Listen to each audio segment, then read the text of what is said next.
ഏട്ടാ ഇതെന്തുവാന്ന് എന്തെങ്കിലും പറയുമ്പോഴത്തേക്ക് തഴയും കുമ്പിട്ട് ഇങ്ങനെ ഇരുന്നാ മതിയല്ലോ. ഇത് എന്ത് ഭാവിച്ചോണ്ടാണ് എനിക്ക് മനസ്സിലാവുന്നില്ല. അത് രണ്ട് പെമ്പിള്ളാരുള്ളത് ആ ഒരു ചിന്തയുണ്ടോ ഏട്ടന്? വഴി എന്ത് വഴി ഉണ്ടാക്കാനാണ്? ഇതുപോലെ തന്നെയായിരുന്നു ആ കട നടത്തുന്ന ബാബുച്ചേട്ടന് വേണ്ടിട്ട് ലോണിന് വേണ്ടിട്ട് ജാമ്യം നിന്നില്ലേ? അന്ന് എത്ര ഏട്ടന് അടച്ചത്? 80,000 രൂപ. 80 അല്ല 60 രൂപ. 60,000 എത്ര ആണെങ്കിലും അടച്ചല്ലോ. അത് ഞങ്ങൾക്കും കൂടെ വേണ്ടിട്ടുള്ള പൈസ അല്ലേ ഏട്ടന് അടച്ചത്? ഓ നീ ചാടാ ലോകം മൊത്തം കേക്കട്ടെ. ഒരു പോലീസുകാരൻ നടക്കണ് ഇങ്ങനെ എപ്പോഴും മണ്ടത്തരം പറ്റുന്ന പോലീസുകാരൻ ലോകത്തെ ഏട്ടൻ മാത്രമേ ഉണ്ടാവത്തുള്ളൂ. എത്ര വന്നാലും പഠിക്കത്തില്ലെന്ന് പറഞ്ഞ എന്തൊരു കഷ്ടമാണെന്ന് നോക്കണേ. എന്തോന്നിത്? ആരാ പറ്റിച്ചെന്നാ? എന്തെങ്കിലും പറഞ്ഞ എനിക്ക് ഭ്രാന്ത്. അങ്ങ് റോഡിൽ നിന്നാ കേക്കാൻ ബഹളം. നാണക്കേടാണ് ഇതൊക്കെ. അപ്പുറത്തൊരുത്തന്റെ ലാത്തി സഹിക്കാൻ കഴിഞ്ഞിട്ടാ ഇങ്ങോട്ട് വന്നത്. ഇപ്പൊ ഇവിടെ വന്നപ്പോ അതിനേക്കാളും ബഹളം. കഷ്ടം തന്നെ. ഒന്നുമില്ലേ ഏട്ടന്? ഇതൊന്നുമില്ലായിരിക്കും. അമ്മ എന്താ കാര്യം എന്നറിഞ്ഞാ? എന്തോന്നാണ്?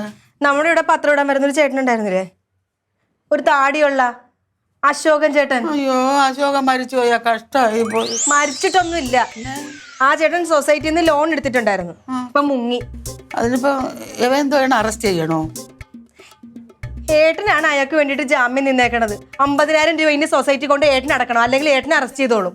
ഇത് പൊന്ന് ചെറുക്കാൻ, നീ ഇത് എത്രാമത്തെ തവണയാണ് നീ ഇങ്ങനെ ഓരോരുത്തർക്ക് വേണ്ടി ജാമ്യം നിൽക്കുന്നത്? നിനക്ക് ഈ അബദ്ധങ്ങളെ പറ്റത്തുള്ള. നിന്റെ അങ്ങ് അത്രയ്ക്ക് ഒരുപാട് കാശുണ്ടാ എങ്കിൽ ഒരു കാര്യം ചെയ്യും മക്കളെ, ഇത്തിരി കാശ് എനിക്കിതാ, അല്ലെങ്കിൽ കുറച്ച് തങ്കത്തിന് കൊടുക്ക്. അവളാണെങ്കിൽ മൂക്കുകൊണ്ട് ഷൈലും വരച്ചോണ്ട് കിടക്കുവാണ്, നിനക്കറിയാമോ? അതെന്തിനാ തങ്കത്തിന് കൊടുക്കണത്? അമ്മയ്ക്ക് എപ്പോഴും അമ്മയുടെ മോളുടെ വിചാരമേ ഉള്ളു. അപ്പൊ ഞാനോ? എനിക്ക് 2 പെമ്മക്കളില്ലേ.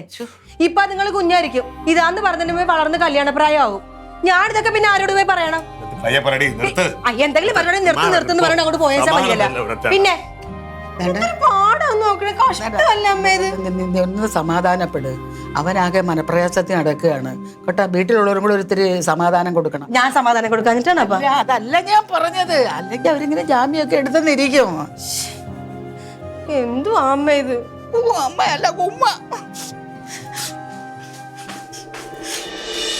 മനുഷ്യന്റെ അവസ്ഥ അറിഞ്ഞവര് പറഞ്ഞു എല്ലാവരും 4 ദിവസം കുറ്റപ്പെടുത്തല്ലേ ഉണ്ട്.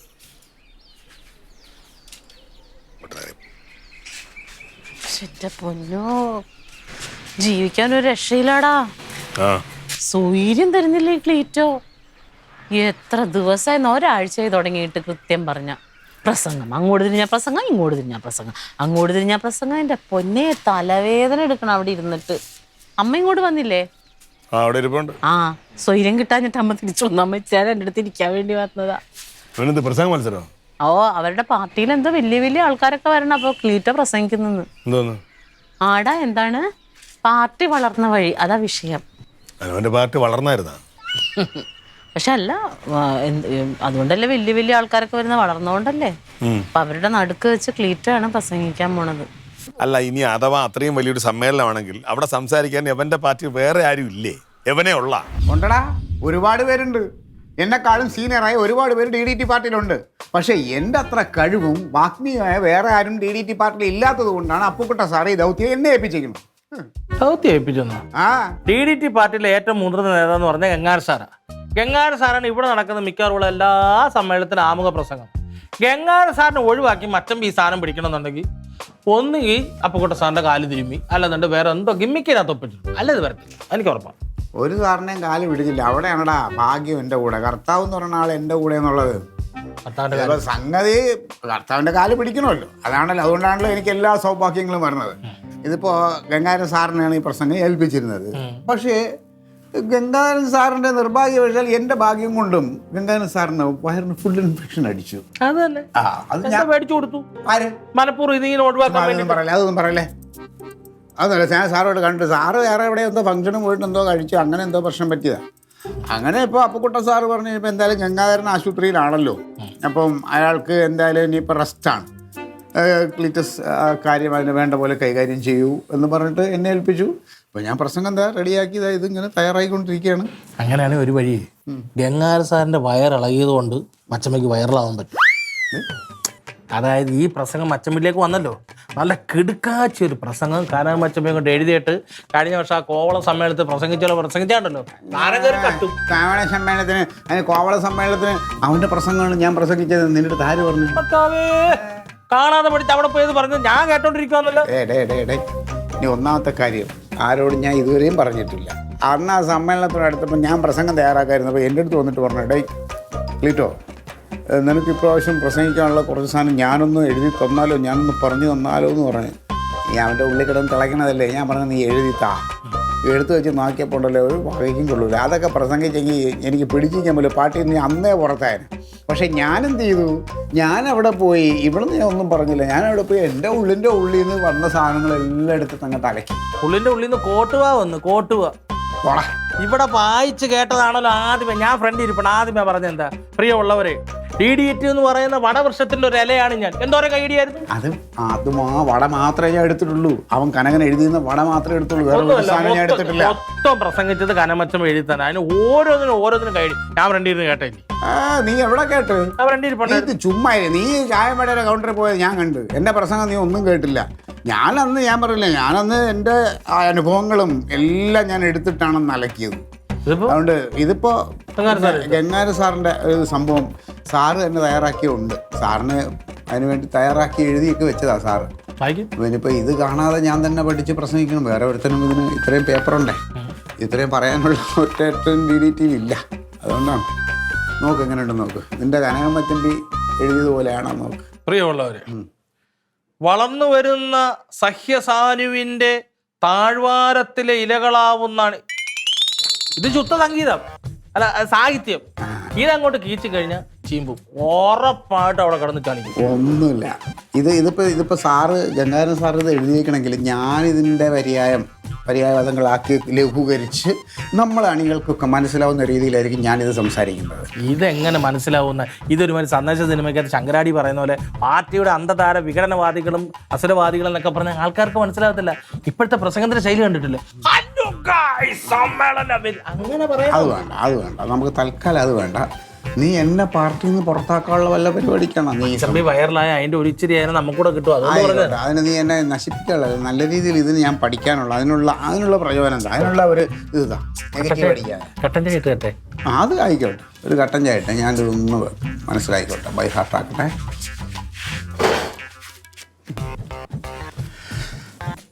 വളർന്നു വരുന്ന സഹ്യന്റെ താഴ്വരയിലെ അണികളാകുന്ന ഇലകളാകുന്ന അണികളെ, DDT എന്ന ആപ്തവാക്യം നിങ്ങളുടെ ശിരാഞരമ്പുകളിൽ തുടിക്കുക, ഹൃദയത്തിൻ്റെ സ്പന്ദനമാകുക. ഇത് പൊളിക്കും, ഇത് കത്തിക്കേറും.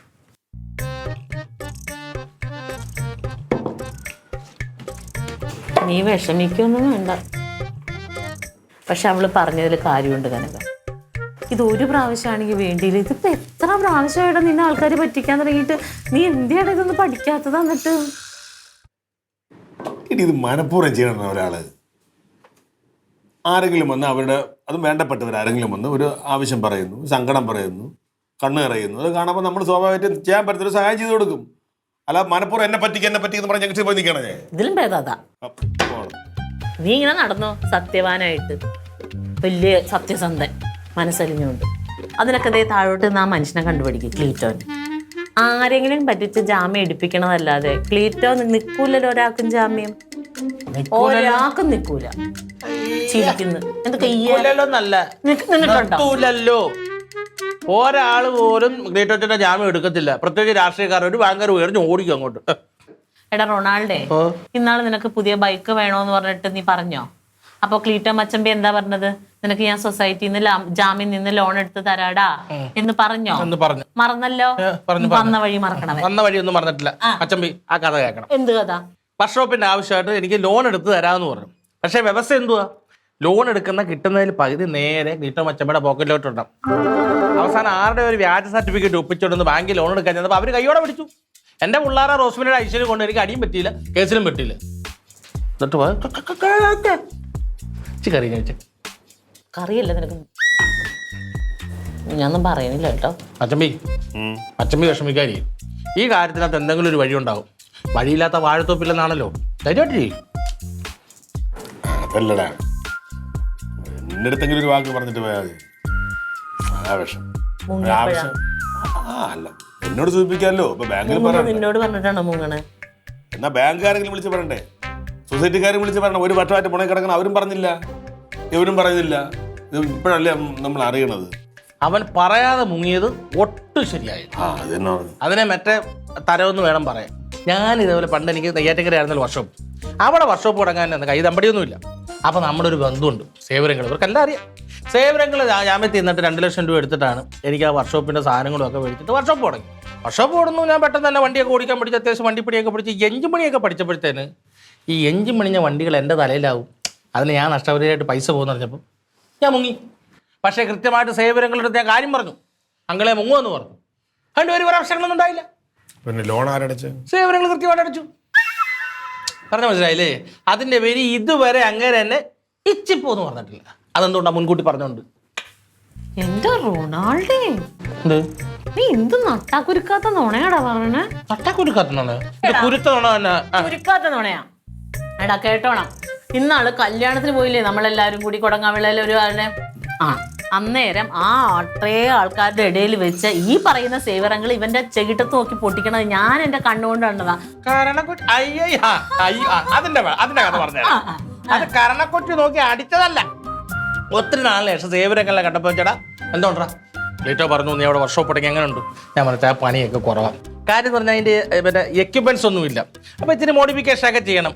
പൈസ ഉണ്ട്, എവിടെ നിന്ന് 2 ലക്ഷം രൂപ ജാമ്യത്തിൽ എടുത്ത് തരാമെന്ന് പറഞ്ഞപ്പോൾ പുള്ളിക്ക് പഴയ തേച്ച കഥ മനസ്സിൽ കിടക്കുവന്നിട്ട് അത് വെച്ച് പെട്ടെന്ന് വികാര വിക്ഷോടനം ഉണ്ടായിട്ട് ഈ ചെറുവരിൽ വെച്ച് തെള്ളക്കാണെങ്കിൽ കൊട്ട്. ആ ചെറുവരലിന്റെ കൂടെ ഈ വരലുകളും ഉണ്ടായിരുന്നു. 4 പേരോട് ചേർത്ത് ഒരു കൊട്ട്. അതിനാണ് അല്ലാത്ത കണ്ണൂരോടെ പെണ്ണുമ്പളേ കടിച്ചു. എന്നിട്ട് കണ്ണീര് ഇങ്ങനെ കണ്ണീരൊഴുകുന്നുണ്ടായിരുന്നല്ലോ. ആ 4 വിരൽ ഒരു വിരൽ കണ്ണിന്റെ പോളെ കൊണ്ടു, ആ കണ്ണ് നിറഞ്ഞു. അല്ലാതെ അടി കൊണ്ടല്ല. എന്താ അവന്റെ പ്രസംഗമൊക്കെ എന്തായി? പ്രസംഗം താഴത്തെ അവന്റെ പ്രസംഗമൊക്കെ എന്തായി? പഠിച്ചോണ്ടിരിക്കുവാ. അല്ല, കഴിഞ്ഞ പ്രാവശ്യമൊക്കെ ഞാൻ എഴുതി കൊടുത്തത്. എവിടെ പ്രസംഗം ഉണ്ട് എൻ്റെ അടുത്ത് പറഞ്ഞാൽ ഞാൻ എന്തെങ്കിലും എഴുതി കൊടുക്കും. ഇപ്രാവശ്യം തന്നെ എഴുതി. ആണോ? അട്ടാക്കുറുക്കാത്തോണ അച്ഛമ്മ തന്നെ എഴുതിയതൊന്നും അല്ല. നമ്മുടെ ഗംഗാര സാറില്ലേ, അതായത് ഇപ്രാവശ്യത്തെ അവരുടെ പ്രസംഗികളുള്ളതെന്ന് പറഞ്ഞാൽ DDT വളർന്നു വന്ന വഴി. അതാണ് അവരുടെ വിഷയം പ്രസംഗിക്കേണ്ടത്. അതിനെക്കുറിച്ച് ഗംഗാര സാർ നല്ല കിടുക്കാച്ചൊരു പ്രസംഗം എഴുതി കൊടുത്തു. അത് കാണാൻ 3 സെന്റൻസ് എഴുതി കൊടുത്തു. 2-3 അല്ല, മൊത്തം എഴുതി കൊടുത്തു. കിടിലം പ്രസംഗം. അച്ഛമ്മയുണ്ടോ ഈ സമ്മേളനം കഴിയുമ്പോഴത്തേന് എൻ്റെ ക്ലീറ്റ് പത്രത്തിലും TV-യിലും ഇൻസ്റ്റയിലും ലോകം മൊത്തം നിറഞ്ഞു നിൽക്കും. എനിക്കറിയാം എന്താവും എന്താ പ്രസംഗം. ടീറ്റോന്റെ പ്രസംഗത്തിനെ കുറിച്ച് ചിന്തിക്കാതെ നീ നിന്റെ കാര്യം അന്വേഷിക്കും. 50,000 രൂപ എവിടെ നിന്ന് ഒപ്പിക്കും? എവിടെ പോയി മറിക്കാനാണ്? ആഹാ, അത് കൊള്ളാം. 10 മണിക്കാണ് നീ ആ ഗ്രൂപ്പിൽ മെസ്സേജ് ഇട്ടതല്ലേ? ഇല്ല, ആരെയും വിളിച്ചില്ല. ഞാൻ ആരെയും വിളിച്ചു കൊടുത്തില്ല. പിന്നെ ഗ്രൂപ്പ് ഉണ്ടല്ലോ, അതിലല്ലേ ഇടത്തുള്ളൂ. 10 മണിക്കേ? ശരി. ഓക്കെ. ഇന്നലെ എന്തായിരുന്നു സുലു ചേച്ചി? ഭയങ്കര കരച്ചിലൊക്കെ കേട്ടല്ല. വഴക്കായിരുന്നാ? അല്ല, തമ്പിച്ചേട്ടനും ദേഹം വേദന. അയ്യോ, എന്തു പറ്റി? എന്താന്ന് ഞാൻ കണ്ടതിൽ കഷായവും ബ്രഹ്മിയൊക്കെ വാങ്ങിക്കാൻ പോയി. അയ്യോ, വാങ്ങിച്ചാ? എന്നിട്ട് കഷായവും ബ്രഹ്മിയൊക്കെ വാങ്ങിച്ചു. ബ്രഹ്മി എന്ത്? മറവിക്ക്. ഓ സുലു ചേച്ചി, കഴിഞ്ഞ ദിവസം വരെ കണ്ടപ്പോഴത്തേക്ക് ആൾക്കൊരു കുഴപ്പമില്ലായിരുന്നല്ലോ. എന്റെ പൊന്നെ ലില്ലി, അത് ശ്രദ്ധിക്കാഞ്ഞിട്ടാ. വെള്ളം ഒടിച്ചു കഴിഞ്ഞാൽ പുള്ളിക്ക് ഒട്ടും ഓർമ്മയില്ല. ദൈവമേ, വെള്ളമടിച്ച് ഓർമ്മയൊക്കെ പോയതാണാ? സത്യം, മെനിങ്ങാന്നൊരു നാടകം ഉണ്ടായിരുന്നേ. അതിൽ നാടകത്തിന് ഗാന്ധിജിയുടെ തോക്കെന്നായിരുന്നു അതിന്റെ പേര്. പുള്ളിക്കാരെ അഭിനയിച്ചുകൊണ്ട് ഇന്നിപ്പോ കറണ്ട് പോയ സമയത്ത് പിന്നെ കറണ്ട് വന്നല്ലോ, മൊത്തത്തിൽ മറന്നു ഇതേ അത് നാടകമാണെന്ന്. കായംകുളം കൊച്ചിൻ്റെ ഭാര്യ അങ്ങനെ എന്തോ ഒരു നാടകമെന്നും പറഞ്ഞുകൊണ്ട് ഡയലോഗ് എന്നിട്ട് എന്തോന്ന് ആളുകളെല്ലാരും കൂടെ എടുത്തിട്ട് പെരുമാറിയില്ലേ പാപത്തിന്. ദൈവമേ, അത്രക്ക് മറവിയായ? അത്രയ്ക്ക് മറവി. പക്ഷെ കണ്ട ഒട്ടും പറയത്തില്ല സുലു ചേച്ചി. ശ്രദ്ധിക്കാഞ്ഞിട്ടാ. എന്നിട്ട് എന്ത് പറഞ്ഞു? ബ്രഹ്മി കൊടുത്താൽ മാറുമായിരിക്കും, കൊടുത്തു നോക്കാം. ഒട്ടും വയ്യ. കള്ളുടിയൊക്കെ നിർത്താൻ പറ സുലു ചേച്ചി. അതൊക്കെ ഇങ്ങനെയൊക്കെ വരുന്നത്. ശരി എന്നാ. ഞാൻ അങ്ങോട്ട് വരണോന്ന് വിചാരിച്ചിരിക്കായിരുന്നു. ഒച്ചപ്പാട് ഇട്ടപ്പോ അവിടുത്തെ നിങ്ങളെ വഴക്കായിരിക്കും. DDT എന്ന് പറയുന്നത് വെറും ഒരു പാർട്ടിയല്ല, ഒരു പ്രസ്ഥാനമല്ല. സമാന മനസ്കരായ വിപ്ലവ രക്തം സിരകളിലൂടുന്ന ഒരു കൂട്ടം യോദ്ധാക്കളുടെ കൂട്ടായ്മയാണ്. അത് തകർക്കാൻ ഇവിടെ ആരും നോക്കണ്ട എന്നൊരിക്കൽ കൂടി ഓർമ്മിപ്പിച്ചുകൊണ്ട് ഞാൻ എൻ്റെ വാക്കുകൾ ഉപസംഹരിക്കുന്നു. എല്ലാവർക്കും നന്ദി, നമസ്കാരം. സംഗതി കലക്കി കലക്കില്ലേ? സൂപ്പറാണ്. ആ. അളി ഇതെല്ലാം കാണാൻ പഠിച്ചില്ലേ? അല്ല കാണാതെ ഒന്നും പഠിച്ചില്ല. ഒരു 5 പേജ് ഉണ്ടായിരുന്നു. ഞാൻ മനസ്സിരുത്തി ഒന്ന് വായിച്ചപ്പോൾ തന്നെ എൻ്റെ ഉള്ളിൽ കയറി. പിന്നെ അത് ഗംഗാധരൻ സാറിൻ്റെ വാക്കുകളായതുകൊണ്ടുള്ള കുറച്ച് എനിക്കും തോന്നിയൊരു ലഘു സാധനം. ഞാൻ എൻ്റെതായത് കുറച്ചുകൂടെ ഇതായിട്ട് പിന്നെ പുള്ളി എഴുതിയ സംഭവമല്ലേ, നമ്മളിനി അത് കുറയ്ക്കണ്ട. പിന്നെ നിങ്ങളിപ്പോൾ എന്നെ കൈവച്ച് പ്രോത്സാഹിപ്പിച്ചെങ്കിൽ എനിക്ക് വേണ്ടത് അതല്ല. അതായത് ഞാൻ ഇത്രയും നേരം പ്രസംഗിച്ച് നിങ്ങളെല്ലാവരും കേട്ടല്ലോ. അതിലുള്ള തെറ്റുകുറ്റങ്ങൾ, ന്യൂനതകൾ അത് എനിക്ക് അറിയണം. എന്തെങ്കിലും ഉണ്ടെങ്കിൽ അത് പറയാം. എന്തെങ്കിലും എൻ്റെ അളിയ എനിക്കൊരു ന്യൂനത ഇതിനകത്ത് തോന്നില്ല. അളിയൻ പെർഫെക്റ്റ് ആണ്. അളിയ അങ്ങോട്ട് കയറി അങ്ങ് പ്രസംഗിച്ചാൽ മതി. മതി അല്ലേ? പിന്നെ എനിക്കൊരു തെറ്റ് തോന്നുന്നുണ്ട്. അങ്ങനെ കണ്ടുപിടിക്കണം. ഇതുപോലെ കണ്ടുപിടിച്ച് പറയാം. എന്താ നടരാൻ പറ. എന്താ ഏതാണ് വിപ്ലവ രക്തക്കുറിച്ച് പ്രസംഗിച്ചല്ലോ. A positive, B positive, C positive എന്ന് ഞാൻ കേട്ടിട്ടുണ്ട്. ഈ വിപ്ലവ രക്തത്തെ കുറിച്ച് ഞാൻ ഇന്നുവരെ കേട്ടിട്ടില്ല. പോസിറ്റീവാ? ആ, ഓ എടാ, അതൊരു ആലങ്കാരികമായിട്ട് പറഞ്ഞു. അത് സാഹിത്യമാണ്. അതിവിടെ മനസ്സിലാവേണ്ടവർക്ക് മനസ്സിലായിട്ടുണ്ട്. ഇനി എൻ്റെ തെറ്റുകുറ്റങ്ങളൊന്നും കണ്ടുപിടിക്കാൻ നോക്കണം. ആദ്യം നിന്റെ തെറ്റുകൾ എന്താണെന്ന് കണ്ടെത്തി അത് തിരുത്താൻ നോക്ക് കേട്ടോ. സാറേ, ഇതിപ്പോൾ കർത്താവായിട്ട് എനിക്ക് കൊണ്ടുവന്നൊരു അവസരമാണ്. തീർച്ചയായും ഇതിൽ ഞാനൊന്ന് കത്തി കയറി കഴിഞ്ഞാൽ എനിക്ക് പിന്നെ അങ്ങോട്ട് എൻ്റെ അളിയ ഇത് സൂപ്പറായിട്ടുണ്ട്. പിന്നെ വേറൊരു കാര്യം വെച്ചാൽ നമ്മുടെ ആക്രാന്തിച്ച് ദേശീയ പ്രസിഡന്റൊക്കെയുള്ള വേദിയാണ്. അളിയൻ അങ്ങോട്ട് കയറി പ്രസംഗിച്ചാണ്ട് കത്തി കയറിയാലുണ്ടല്ലേ, കൈ അടിച്ച് പ്രോത്സാഹിപ്പിക്കുന്നവരെ ഞങ്ങളെ. കലച്ച കോക്ക് നേരം ഞാൻ ഏറ്റു. സോറി നേതാവേ, കലക്ക് നേരെ ഉദ്ദേശിച്ച് പറഞ്ഞു മാറിപ്പോയി. നീ ഒന്നും പറയണ്ട, മിണ്ടാതിരിക്കുക. അതാ നല്ലത്. ഇപ്പൊ ധൈര്യമായിട്ട് മുന്നോട്ട് പോവാ അല്ലേ? ധൈര്യമായിട്ട് പോകും.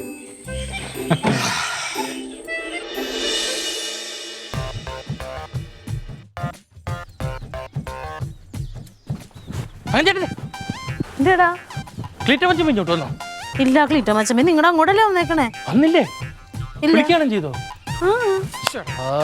എന്തേ? ഇപ്പൊ എവിടെ പോയി കിടക്കുന്നു ഇങ്ങേര്? എന്തേന്നേ? എന്തുപറ്റി? ഇന്ന് സമ്മേളനത്തിനാകെ പ്രശ്നമായി പോയി. സമ്മേളനത്തിന് എന്താ പ്രശ്നം? അടിയുണ്ടായോ? അടിയൊന്നും അല്ലെന്നേ. മറ്റേ ആ മുതിർന്ന നേതാവ് ഉണ്ടല്ലോ, ഗംഗാര സാറ്, ഈ DDTയുടെ മുതിർന്ന നേതാവ്, അങ്ങേര് ഇന്ന് വേദി വെച്ചിട്ട് ക്ലീറ്റം വെച്ചപ്പോഴും വലിയ വലിയ വലിയ വലിയ വലിയ ചതിയായി. അങ്ങേർക്ക് വയ്യാതെ കിടക്കണമെന്നല്ലേ പറഞ്ഞിരുന്നത്? ഓ, അങ്ങേര് വയ്യാതെ നടക്കുന്ന ആമുഖ പ്രസംഗം ക്ലീറ്റ മച്ചമ്പി ചെയ്യാനായിരുന്നല്ലോ പ്ലാൻ. അങ്ങേര് എഴുതി കൊടുത്ത പ്രസംഗമാണല്ലോ ക്ലീറ്റ മച്ചമ്പി കാണാതെ പഠിച്ചത്. അവിടെ ചെന്നപ്പോ മൈതാനം നിറച്ച് ഭയങ്കര ആളും എല്ലാ ചാനലുകാരും കവർ ചെയ്യാറുണ്ടായിരുന്നു. നല്ലതല്ലേ? അപ്പൊ മേൽക്കടത്തിന്റെ സൂസമ്മ പൊന്നൂസിന്റെ മോളായിരുന്നു അവതാരം. അപ്പൊ അവള് മൈക്കെടുത്തിട്ട് പറഞ്ഞു, അടുത്തതായി ആമുഖ പ്രസംഗത്തിനായി നമ്മുടെ പ്രിയപ്പെട്ട നേതാവ് ക്ലീറ്റ മച്ചമ്പി വേദിയിലേക്ക് വിളിക്കുന്നു പറഞ്ഞ് അനൗൺസ് ചെയ്തു. മച്ചമ്പി ഇതെല്ലാം കുത്തിയിട്ട് സ്റ്റേജിലോട്ട് കയറാൻ നേരം ദേടാ ഗംഗാര സാർ ഹോസ്പിറ്റലിൽ കിടന്നാളൊരു കാറിനകത്ത് അവിടെ വന്നു. അയ്യോ, എന്നിട്ട് അങ്ങനെ വന്ന് സ്റ്റേജിൽ കയറിപ്പോ മുതിർന്ന നേതാവില്ലയോ, അപ്പൊ കൊണ്ട് സാറ് മനം മറിച്ചു. ആ കൊച്ചിനെ വിളിച്ചിട്ട് പറഞ്ഞു, ആമുഖ പ്രസംഗം ഗംഗാര സാറിനെ കൊണ്ട് തന്നെ പറയിപ്പിക്കാൻ പറഞ്ഞു. കൊച്ചു വീണ്ടും അനൗൺസ് ചെയ്തു.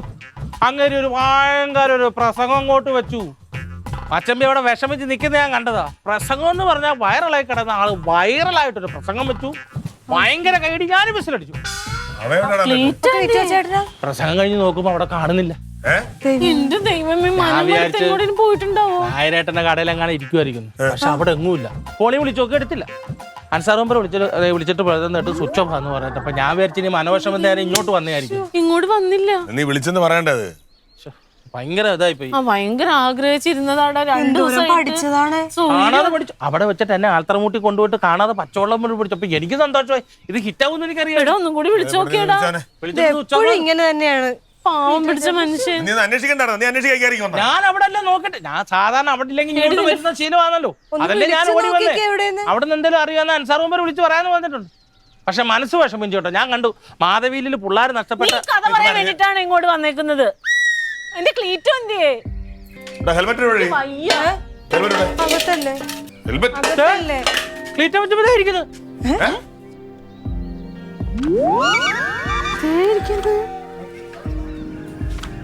ഇതെപ്പോ വന്ന്? ക്ലീറ്റോ?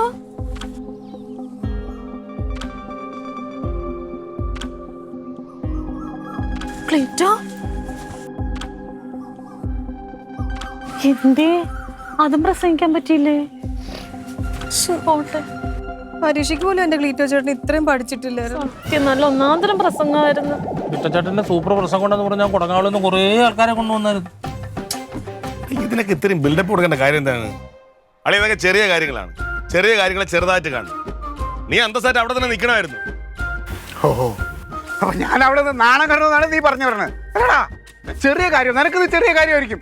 ഞാൻ നിന്നെ പോലെ ഒരു തുക്കട പോലീസുകാരനല്ല. ഞാൻ 10 ആളറിയപ്പെടുന്ന ഒരു രാഷ്ട്രീയ പ്രവർത്തകനാണ്.